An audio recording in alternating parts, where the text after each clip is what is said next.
agar pemain kawakan Absen Indonesia yang satu ini tidak mengalami hal yang terlalu serius. Ya, bantuan oksigen langsung diberikan, Iwan. Sangat serius rupanya. Sampai seorang Rico Simanjuntak sangat peduli. Iya, Dengan pemain senior yang satu ini, kita masih menantikan Paul Lovers. Sudah mulai masuk ke injury time.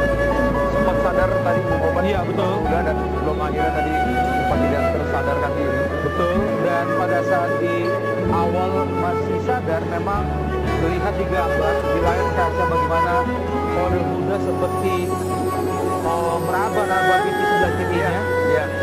Kemudian memang terlihat tidak fokus. Ya, dan pandangannya pun sedikit kosong nampaknya. Betul. Muhammad. Sekali lagi, kita semua masyarakat pencinta sepak bola Indonesia berdoa agar Khairul Huda, pemain kawakan, penjaga gawang kawakan ini, dia benturan yang sangat keras menghadapi dua pemain sekaligus. Bagaimana komitmen dari Khairul Huda yang lebih fokus pada bola untuk menyelamatkan gawangnya berakibat fatal kepada keselamatannya. Ya.